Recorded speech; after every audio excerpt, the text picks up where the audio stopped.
চট্টগ্রাম, খাগড়াছড়ি সহ কয়েক জেলায় পানিবন্দী লাখো মানুষ, 7 উপজেলায় সেনা মোতায়েন। সিলেটে বন্যা পরিস্থিতির অবনতি। বিদেশি নয়, দেশি চিকিৎসককে আস্থা রাখার আহ্বান প্রধানমন্ত্রীর। সহধর্মিনী ডাক্তার জুবাইদাকে নিয়ে ঢাকা মেডিকেলের 81তম প্রতিষ্ঠা বার্ষিকীর অনুষ্ঠানে। থামছেই না বিএসএফ এর পুশিনের চেষ্টা, জয়পুরহাট সীমান্তেও স্থানীয়দের সাথে নিয়ে রুখে দিয়েছে বিজিবি।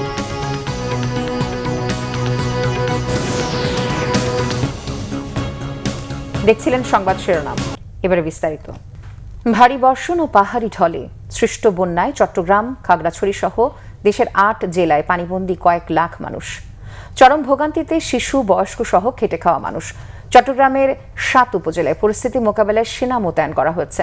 চলছে উদ্ধার ও ত্রাণ কার্যক্রম। এ পর্যন্ত মারা গেছেন 11 জন। বন্যার ভয়াবহতায় হয়নি চট্টগ্রাম বোর্ডের আজকের এইচএসসি ও সমমান পরীক্ষা। প্রতিনিধিদের পাঠানো তথ্য ছবিতে নাজমুল নিশানের ডেস্ক রিপোর্ট। টানা বৃষ্টি আর পাহাড়ি ঢলে চট্টগ্রামের সার্বিক বন্যা পরিস্থিতি অপরিবর্তিত রয়েছে। সৃষ্ট বন্যায় এ পর্যন্ত জেলায় মারা গেছেন 11 জন। উদ্ধার ও ত্রাণ কার্যে যুক্ত করা হয়েছে সেনা সদস্যদের। তবে বৃষ্টি কমার কারণে কোথাও কোথাও পরিস্থিতি কিছুটা উন্নতি হয়েছে বলে জানিয়েছে প্রশাসন ও ক্ষতিগ্রস্তরা। বন্যায় সবচেয়ে বেশি ক্ষতিগ্রস্ত হয়েছে সাতকানিয়া, বাঁশখালী, লোহাগাড়া, চান্দনাইশ উপজেলা। এর মধ্যে সাতকানিয়া ও বাঁশখালী উপজেলার প্রায় 50% এলাকা পানির নিচে তলিয়ে গেছে। পানিবন্দী হয়ে পড়েছে কয়েক লাখ মানুষ। একই সাথে কৃষি, মৎস্য ও প্রাণী সম্পদের ব্যাপক ক্ষয়ক্ষতি হয়েছে। সাতকানিয়া যে খালগুলো দখল করে রাখছে, এই খালগুলো যদি আপনারা যদি উদ্ধার করতে পারেন, সাতকানিয়া বন্যা থেকে রক্ষা পাবে। বন্যায় ক্ষতিগ্রস্ত কৃষকদের তালিকা শেষে সরকার ক্ষতিগ্রস্ত কৃষকদের মাঝে প্রয়োজনীয় সহায়তা দেবে বলে জানিয়েছেন কৃষি ও প্রাণী সম্পদ মন্ত্রী আমিনুর রশিদ ইয়াসিন। যারা যারা ক্ষতিগ্রস্ত হয়েছে সরকার তাদের সাথে সহযোগিতার হাত বাড়ানোর জন্য প্রস্তুত আছে। ওইভাবে আমাদের এগিয়ে যাচ্ছি, আমরা লিস্ট আমাদের তৈরি হয়ে যাচ্ছে ইনস্ট্যান্টলি বলছি। এদিকে খাগড়াছড়ির বন্যা পরিস্থিতি কিছুটা উন্নতি হলেও জেলায় 30টি গ্রামে প্রায় 3,500 পরিবার পানিবন্দী। মেরুং ব্রিজ পানিতে তলিয়ে যাওয়ায় বন্ধ হয়েছে খাগড়াছড়ির সাথে রাঙ্গামাটির লংদুর সড়ক যোগাযোগ। জেলা প্রশাসক মোহাম্মদ আনোয়ার সাদাত জানান, 3000 মানুষকে আশ্রয় কেন্দ্রে নেওয়া হয়েছে। দুর্গত এলাকায় জেলা প্রশাসন, জেলা পরিষদ, সেনাবাহিনী, বিজিবি ও জেলা বিএনপির উদ্যোগে ত্রাণ ও রান্না করা খাবার বিতরণ করা হচ্ছে। এখন তো চলাচল বিচ্ছিন্ন হয়ে গেছে। এখন অনেক লোকজনকে আশ্রয় কেন্দ্রে চলে যাচ্ছে। আমি 3 দিন ধরে খাবার দিয়ে দিচ্ছি। ছোট বাজারে আছে, ওই জায়গায় আছে 104 পরিবার। এদের যে খানা দিয়ে আসলাম, এখন আসছে এই জায়গায় খানা দেবো, এগুলো নিয়ে যাবো। বৃষ্টি আর পাহাড়ি ঢলে বেড়েছে রাঙ্গামাটির কাপ্তাই হ্রদের পানি। এতে পানিবন্দী হয়েছে লংদু, বিলাইছড়ি, বড়গল, মানিয়ারচর ও জোড়াছড়ি উপজেলা প্রায় 20,000 মানুষ। পাহাড় ধস আর বন্যায় সবচেয়ে বেশি ক্ষতিগ্রস্ত হয়েছে বাগেছড়ি উপজেলা। জেলায় 40টি আশ্রয়কেন্দ্র খোলার পাশাপাশি সরকারি ব্যবস্থাপনায় আশ্রয়কেন্দ্রগুলোতে তদারকি জোরদার করা হয়েছে বলে জানিয়েছেন জেলা প্রশাসন। অন্যদিকে বান্দরবানে বন্যা পরিস্থিতি অবনতি হয়েছে। তলিয়ে গেছে জেলা সদরের আর্মিপাড়া, মেম্বারপাড়া, শেরে বাংলা নগর, হাফেজঘোনা, ইসলামপুর। বিভিন্ন আশ্রয়কেন্দ্রে ও বহুতল ভবনে আশ্রয় নিয়েছেন এসব এলাকার বাসিন্দারা। ব্যাপক পাহাড় ধস ও ভয়াবহ বন্যার শঙ্কায় রয়েছে বলে জানিয়েছে প্রশাসন। এছাড়া হবিগঞ্জ সদর উপজেলার লস্করপুরের কালীগঞ্জ এলাকায় খোয়াই নদীর প্রতিরক্ষা বাঁধ ভেঙে প্লাবিত হয়েছে অন্তত 10টি গ্রাম। Bangla Vision news desk. বন্যা পরিস্থিতির কারণে আগামী 16 জুলাই পর্যন্ত চট্টগ্রাম বোর্ডের এইচএসসি এবং সমমান পরীক্ষা স্থগিত করা হয়েছে। সংবাদ সম্মেলনে জানিয়েছেন প্রধানমন্ত্রীর উপদেষ্টা মাহদি আমিন। তিনি বলেন, বন্যা পরিস্থিতি বিবেচনায় ডিসিদের সঙ্গে আলোচনার প্রেক্ষিতে এই সিদ্ধান্ত নেওয়া হচ্ছে। বন্যা পরিস্থিতি মোকাবেলায় সরকারের কার্যক্রম প্রধানমন্ত্রী তারেক রহমান সার্বক্ষণিক মনিটরিং করছেন জানিয়ে মাহদি আমিন বলেন, সরকার দায়বদ্ধতা ও সর্বোচ্চ গুরুত্ব দিয়ে প্রাকৃতিক দুর্যোগ মোকাবেলায় বহুমুখী পদক্ষেপ নিয়েছে। দুর্গত এলাকায় প্রশাসনের সঙ্গে মিটিং করে জনগণের পাশে থাকার নির্দেশনা দিয়েছেন প্রধানমন্ত্রী। প্রতিটি মন্ত্রণালয় গুরুত্বপূর্ণ ভূমিকা রাখছে তার নির্দেশনা অনুযায়ী। প্রধানমন্ত্রী দলীয় নেতাকর্মীদের ত্রাণ কার্যক্রমে অংশ নেওয়ার নির্দেশ দিয়েছেন বলেও জানান উপদেষ্টা। মুখ্যমন্ত্রী সংশ্লিষ্ট সব ডিসি মহোদয়দের সাথে মিটিং হওয়ার কথা, এবং আমি যতটুকু জানি সম্ভবত এই পরীক্ষাটা 16 তারিখ পর্যন্ত স্থগিত করা হচ্ছে। আমি সম্ভবত করলাম, বিকজ আমি ওই মিটিংটাতে ছিলাম না, বাট পরীক্ষাটা পিছানো হচ্ছে এবং 16 তারিখের পরে গিয়ে সংশ্লিষ্ট বোর্ডে এবং সংশ্লিষ্ট জেলাগুলোতে পরীক্ষা হবে বলে আমি জেনেছি। চিকিৎসার জন্য বিদেশে নয়, দেশের চিকিৎসকদের উপর ভরসা রাখতে বললেন প্রধানমন্ত্রী তারেক রহমান। তার মতে আইন প্রয়োগ করে নয়, চিকিৎসকদের মানবিক আচরণ এবং পেশাদারিত্বই চিকিৎসা ক্ষেত্রে বিদেশ নির্ভরতা কমাবে। প্রধানমন্ত্রী বলেন, চিকিৎসা সেবা জনগণের দোরগোড়ায় পৌঁছতে চায় সরকার। রিপোর্ট সিকান্দার রেমানের।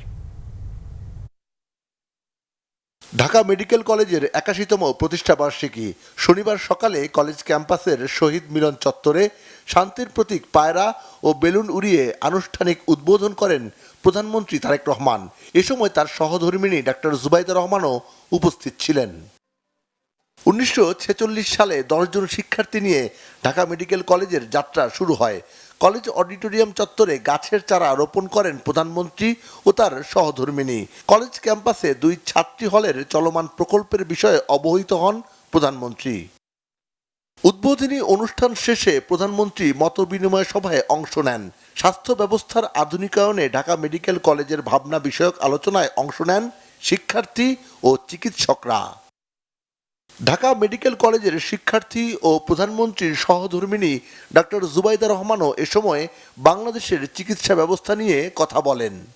একটি প্রতিষ্ঠানের প্রকৃত শক্তি তার অবকাঠামোতে নয়, তার মানুষের মধ্যে।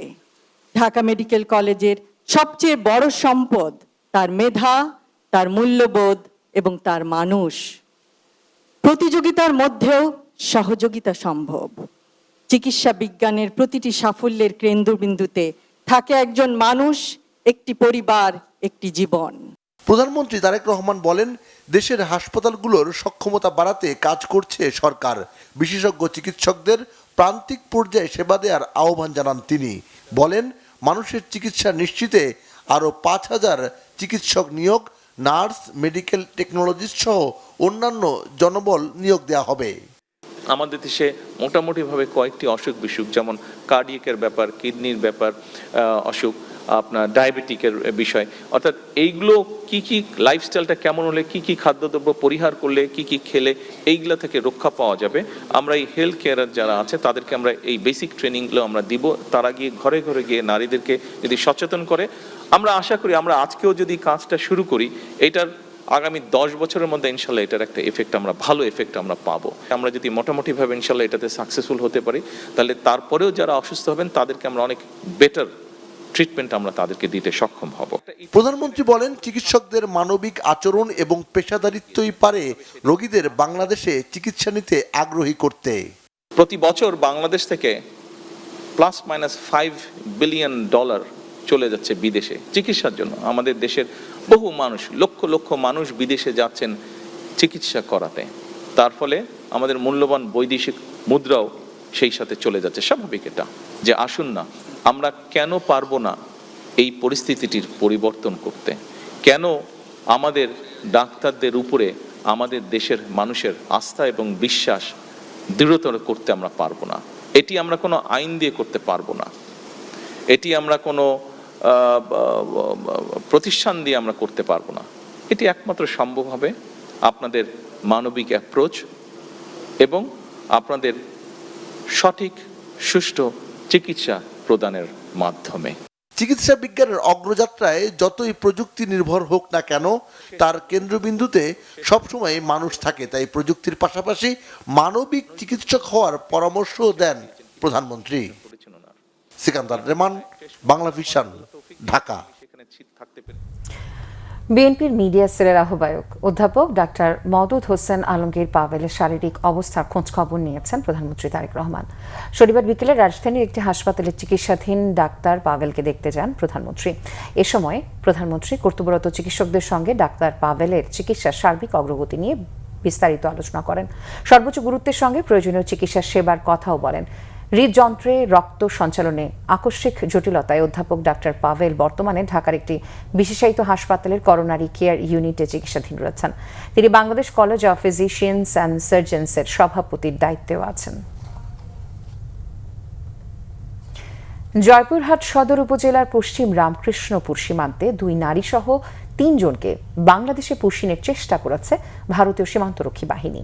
তবে গ্রামবাসী ও বর্ডার গার্ড বাংলাদেশের তৎপরতায় বিএসএফ এর সেই চেষ্টা ব্যর্থ হয়েছে। বিজিবি জানিয়েছে ভোর 4টার দিকে পশ্চিম রামকৃষ্ণপুর এলাকা দিয়ে একজন বৃদ্ধ ও 2 নারীকে বাংলাদেশে পাঠানোর চেষ্টা করে বিএসএফ। সীমান্তের লাইট পোস্টের আলো নিভিয়ে দিয়ে বিএসএফ সদস্যরা ওই 3 জনকে জোরপূর্বক বাংলাদেশে প্রবেশ করানোর চেষ্টা চালায়। বিষয়টি টের পেয়ে স্থানীয় গ্রামবাসীরা তাৎক্ষণিকভাবে তাদের আটকে দেয়। খবর পেয়ে বিজিবি সদস্যরা দ্রুত ঘটনাস্থলে পৌঁছে তাদের নিজেদের হেফাজতে নেয়। পরে তাদের সীমান্তের শূন্যরেখায় অবস্থান করতে বাধ্য করা হয়। শিক্ষায় সেশন জট নিরসনে কাজ করছে সরকার। তারই ধারাবাহিকতায় শিক্ষা ব্যবস্থায় পরিমার্জন করা হচ্ছে। পর্যায়ক্রমে আরও পরিবর্তন হবে, জানিয়েছেন শিক্ষামন্ত্রী এহসানুল হক মিলন। আশুলিয়ায় গণবিশ্ববিদ্যালয় দিবস ও বৃত্তি প্রদান অনুষ্ঠান শেষে সাংবাদিকদের কথা বলেন শিক্ষামন্ত্রী। জানান, সিলেবাস কারিকুলামে সময় মতো শিক্ষা কার্যক্রম শেষ করা হবে, সেশন জট মুক্ত শিক্ষা হবে। বলেন, কর্মমুখী ও আনন্দময় শিক্ষা ব্যবস্থার উদ্যোগ নিয়েছে সরকার। সরকারি ও বেসরকারি প্রাথমিক বিদ্যালয়গুলোর বৈষম্য নিরসনে উদ্যোগের কথাও জানান মন্ত্রী। গণবিশ্ববিদ্যালয়ের অধ্যাপক ডক্টর ফুয়াদ হোসেনের সঞ্চালনায় অনুষ্ঠানে বিশেষ অতিথি ছিলেন ঢাকা 19 আসনের সংসদ সদস্য ডক্টর দেওয়ান মোহাম্মদ সালাউদ্দিন, ঢাকা 20 আসনের তমিজউদ্দিন সহ বিশ্ববিদ্যালয়ের বিভিন্ন অনুষদের ডিন, শিক্ষক ও শিক্ষার্থীরা।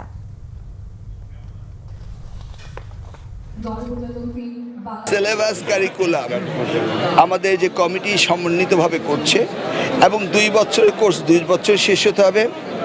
12 বছরের যে লেখাপড়া ইন্টারমিডিয়েট সেটা 6 বছরে ভর্তি হয়, 18 বছর শেষ হতে হবে। কোনো সেশন জট থাকতে পারবে না এবং অযাচিত আমাদের এই সন্তানদের সময় নষ্ট করা যাবে না। আজ দ্বিতীয়বারের মতো খোলা হয়েছে সিলেটের হযরত শাহজালাল রাদিয়াল্লাহু মাজারের দান বাক্স। সকালে প্রশাসন ও মাজার কর্তৃপক্ষের প্রতিনিধিদের উপস্থিতিতে দান বাক্স খোলার পর টাকা গণনা শুরু হয়। প্রথমবার প্রকাশ্যে গণনার ঠিক 19 দিনের ব্যবধানে খোলা হলো দান বাক্স। মাজারের আর্থিক ব্যবস্থাপনা তদারকিতে গঠিত উচ্চ পর্যায়ের কমিটির তত্ত্বাবধানে এবারের গণনা করা হচ্ছে। গত 12 জুন তৎকালীন জেলা প্রশাসক সারওয়ার আলমের উদ্যোগে হযরত শাহজালাল রাদিয়াল্লাহু ও হযরত শাহপরান রাদিয়াল্লাহু মাজারের দানের টাকা গণনা শুরু হয়। 18 জুন মাজারে নতুন 4টি দান বাক্স বসানো হয় এবং দীর্ঘদিনের ঐতিহ্যবাহী 3টি দানের ডেকচি ও একটি দান বাক্স সিলগালা করা হয়। পরবর্তীতে 22 জুন ঐতিহাসিক দানের ডেকচি ও দান বাক্স প্রথমবারের মতো প্রকাশ্যে খোলা হয়। সেদিন গণনা শেষে মোট 17,65,549 টাকা পাওয়া যায়। পাশাপাশি স্বর্ণালংকার ও বিদেশি মুদ্রাও মেলে।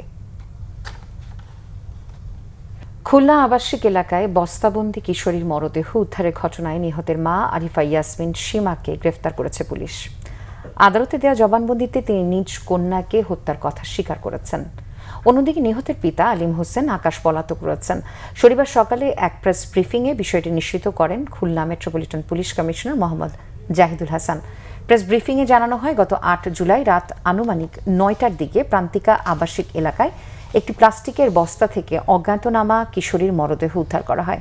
পরে মরদেহ খুলনা মেডিকেল কলেজ হাসপাতালের মর্গে পাঠানো হয় এবং ঘটনার তদন্ত শুরু করে সদর থানা পুলিশ।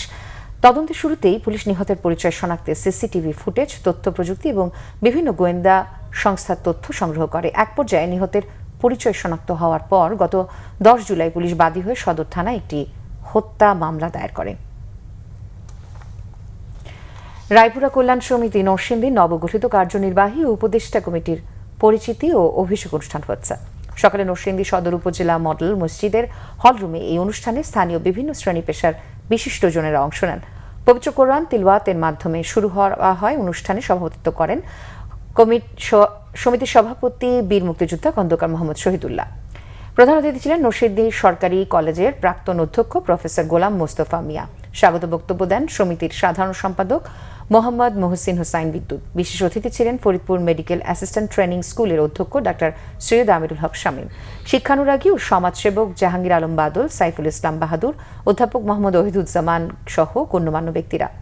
প্রধান অতিথি প্রফেসর গোলাম মোস্তফা মিয়া সংগঠনের ঐক্য, সুশাসন এবং জনসেবামূলক কর্মকাণ্ডকে আরও শক্তিশালী করার উপর গুরুত্ব আরোপ করেন। পরিচিতি ও অভিষেক পর্বের মাধ্যমে নবগঠিত কার্যনির্বাহী ও উপদেষ্টা কমিটির সদস্যরা আনুষ্ঠানিকভাবে দায়িত্ব গ্রহণ করেন। দেশের বিভিন্ন জায়গার আরও কিছু খবর নিয়ে এখন একটি ডেস্ক রিপোর্ট। বিদ্যুৎ, জ্বালানি ও খনিজ সম্পদ প্রতিমন্ত্রী অনিন্দ্য ইসলাম অমিত বলেছেন, আগামী দুদিনের মধ্যে চট্টগ্রাম ও পার্বত্য চট্টগ্রাম অঞ্চলে সৃষ্ট বন্যা পরিস্থিতির উন্নতি হবে। প্রধানমন্ত্রী তারেক রহমানের নির্দেশে সরকার সমন্বিত প্রচেষ্টা চালাচ্ছেন বন্যা দুর্গত মানুষের কষ্ট লাঘবে। দুপুরে চট্টগ্রাম সার্কিট হাউসের সভাকক্ষে সরকারি বিভিন্ন সংস্থার ঊর্ধ্বতন কর্মকর্তাদের সাথে মতবিনিময় সভা শেষে সাংবাদিকদের তিনি এসব কথা বলেন। টানা বৃষ্টি, পাহাড়ি ঢল ও পাহাড় ধসে ক্ষতিগ্রস্ত খাগড়াছড়ির বন্যা দুর্গত 2000 মানুষের মাঝে জরুরি ত্রাণ সামগ্রী বিতরণ করেছে খাগড়াছড়ি পার্বত্য জেলা পরিষদ। দুপুরে জেলার মহালছড়ি উপজেলার বন্যা ও পাহাড় ধসে ক্ষতিগ্রস্তদের মাঝে ত্রাণ বিতরণ করেন খাগড়াছড়ি পার্বত্য জেলা পরিষদের চেয়ারম্যান শেফালিকা ত্রিপুরা। প্রধানমন্ত্রী তারেক রহমানের বরিশাল সফরকে ঘিরে উচ্ছ্বসিত বরিশাল বিএনপির নেতাকর্মীরা। দুপুরে দলীয় কার্যালয় থেকে আনন্দ মিছিল বের করে জেলা বিএনপি। মিছিলটি শহরের প্রধান সড়কগুলো ঘুরে পুনরায় দলীয় কার্যালয়ে গিয়ে শেষ হয়।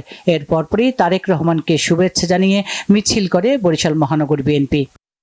বিএনপি চেয়ারম্যানের উপদেষ্টা মণ্ডলীর সদস্য ও ঢাকা 2 আসনের সংসদ সদস্য আমানুল্লাহ আমান বলেছেন, সাবেক প্রধানমন্ত্রী বেগম খালেদা জিয়াকে যারা ঘর ছাড়া করেছে আজ তারাই দেশ ছাড়া। কেরানীগঞ্জের কালিন্দী ইউনিয়নে মুসলিমবাগ, মুক্তিরবাগ প্রাথমিক বিদ্যালয় ও আতাসুর প্রাথমিক বিদ্যালয় নামে 2টি বেসরকারি নতুন প্রাথমিক বিদ্যালয়ের ভিত্তিপ্রস্তর স্থাপনকালে তিনি এই কথা বলেন। রাজশাহী জেলা পরিষদের উদ্যোগে এসএসসি ও এইচএসসি সমমান পরীক্ষায় উত্তীর্ণ 482 জন মেধাবী শিক্ষার্থীর মাঝে এককালীন 5000 টাকার শিক্ষাবৃত্তির চেক বিতরণ করা হয়েছে। দুপুরে রাজশাহী জেলা পরিষদ মিলনায়তনে প্রতিষ্ঠানের চেয়ারম্যান এরশাদ আলী ঈশার সভাপতিত্বে প্রধান অতিথি ছিলেন ভূমিমন্ত্রী মিজানুর রহমান মিনু। বাগেরহাটে সপ্তাহব্যাপী বৃক্ষ মেলার উদ্বোধন করা হয়েছে জেলা পরিষদ অডিটোরিয়ামের সামনে। উদ্বোধন করেন পরিবেশ, বন ও জলবায়ু পরিবর্তন মন্ত্রণালয়ের প্রতিমন্ত্রী শেখ ফরিদুল ইসলাম। এরপর তিনি ঔষধি ও ফলদ বৃক্ষ রোপণ করেন। এর আগে মেলা উপলক্ষে জেলা পরিষদ অডিটোরিয়ামের সামনে থেকে একটি শোভাযাত্রা বের হয়ে প্রধান সড়কগুলো ঘুরে মেলা চত্বরে গিয়ে শেষ হয়। মব তৈরি করে পদোন্নতি নিয়ে আসা বরিশাল বিভাগীয় স্বাস্থ্য দপ্তরের পরিচালক ডাক্তার মনিরুজ্জামানকে যোগদানে বাধা দেওয়ার অভিযোগ তুলে মানববন্ধন হয়েছে। নগরীর সদর রোডে নাগরিক সমাজের ব্যানারে এই মানববন্ধন হয়। বিএনপি 16 বছর পর জনগণের ভোটে সরকার গঠন করেছে এবং প্রধানমন্ত্রী তারেক রহমানের নেতৃত্বে দেশ সুষ্ঠুভাবে পরিচালিত হচ্ছে বলে মন্তব্য করেছেন বিএনপি চেয়ারম্যানের উপদেষ্টা ও নোয়াখালী 2 আসনের সংসদ সদস্য জয়নুল আবদিন ফারুক। কিন্তু বর্তমানে নানা কারণে বিএনপি দলীয় নেতাকর্মীদের মাঝে বিভেদ বিভক্তি বিরোধের কারণে একটি চক্র দেশকে আবার অস্থিতিশীল করার চক্রান্ত শুরু করেছে বলে তিনি মন্তব্য করেন। শিকারীর ফাঁদ থেকে উদ্ধার বাঘিনী সম্পূর্ণ সুস্থ হয়ে সুন্দরবনের গহীনে ছেড়ে দেওয়ার সিদ্ধান্ত নেওয়া হয়েছে। রবিবার বাঘিনী তার আবাসস্থল সুন্দরবনে ফিরে যাচ্ছে। বাঘটিকে সুন্দরবনে অবমুক্ত করার বিষয়ে বন বিভাগের ঊর্ধ্বতন কর্মকর্তা ও প্রাণী বিশেষজ্ঞদের মতামতের ভিত্তিতে এই সিদ্ধান্ত নেওয়া হয়। Bangla Vision news desk. সংবাদ শেষ করব শিরোনামগুলো আরও একবার জানিয়ে। চট্টগ্রাম, খাগড়াছড়ি সহ কয়েক জেলায় বাড়িবন্দি লাখো মানুষ, 7 উপজেলায় সেনা মোতায়েন। সিলেটে বন্যা পরিস্থিতির অবনতি। বিদেশি নয়, দেশি চিকিৎসকে আস্থা রাখার আহ্বান প্রধানমন্ত্রীর। সহধর্মিণী ডাক্তার জুবাইদাকে নিয়ে ঢাকা মেডিকেলের 81তম প্রতিষ্ঠা বার্ষিকীর অনুষ্ঠান। থামছেই না বিএসএফ এর পুশিনের চেষ্টা। জয়পুরহাট সীমান্তেও স্থানীয়দের সাথে নিয়ে রুখে দিয়েছে বিজিবি।